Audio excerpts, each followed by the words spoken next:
Nous sommes le jour 31. Aujourd'hui, moins d'1 €, un défi, un challenge, une très belle recette. Alors pour cette recette, nous avons besoin bien sûr de thon au naturel, de citron vert. Nous avons besoin d'échalotes, d'épices à carja, du beurre clarifié, du sel, du persil plat, des grenades et de la mascarpone. Première étape, à l'aide d'un n'importe-pièce ou d'un verre, je viens directement former des demi-cercles en fait, directement. Ensuite, avec un pinceau, je viens badigeonner le beurre clarifié sur mes feuilles de briques. Ensuite, je viens déposer les cercles sur un moule à gâteau, mais le moule à gâteau qui soit à l'envers pour avoir les formats. Ensuite, alors mon four est à 150 degrés et j'enfourne pendant 8 minutes. Les 8 minutes sont passées, on va voir le résultat. Magnifique, doré comme je voulais. Et voilà, on les enlève délicatement et on les laisse à température ambiante, comme ceci. Alors nous sommes déjà à la deuxième étape. Nous aurons besoin de préparer une garniture aromatique avec de l'échalote et du persil. On va ciseler ça très finement. Alors on prend l'échalote, on va la couper en deux. Hop là, comme ceci. Et là je viens ciseler finement mon échalote. Voilà, une demi, ça suffira. Je viens prendre un petit peu de persil et je le mélange avec l'échalote et finement.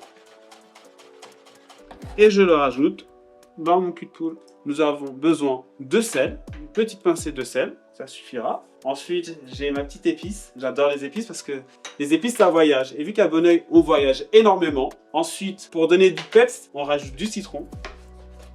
Et on vient presser un petit peu de citron vert. Ensuite, à l'aide d'une fourchette, on mélange comme ceci.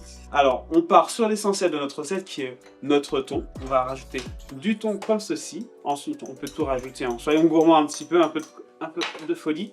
Alors, on vient mélanger, on vient l'émietter à l'aide d'une petite fourchette comme ceci.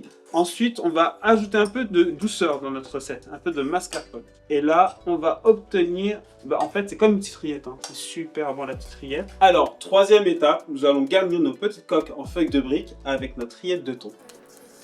Et voilà. Quatrième étape, on passe au dressage. Alors pour moi, la cuisine, c'est un langage universel. Et je pense qu'il faut avoir l'audace, il faut oser pour avancer. Et je pense que le festival des cuisines qu'il y a eu à Bonneuil ce printemps a pu nous le prouver en tous les cas. On va dresser ça dans une belle assiette. On va rajouter un petit peu de grenade pour le côté peps, comme ceci. On va rajouter des petites gerbes de chou rouge, comme ceci. Un petit peu de relief. J'adore moi dans ma cuisine rajouter du relief. Alors pour moins d'1 €, notre challenge, notre défi, il est là. Alors nous clôturons ce mois de défi, ce mois de décembre. Beaucoup de challenges, beaucoup de découvertes, beaucoup de transmissions et de partage. N'hésitez pas surtout à nous retrouver sur les réseaux. Et surtout, n'hésitez pas à partager vos recettes en commentaire. Et on vous dit à très vite pour la suite. N'oubliez pas de vous abonner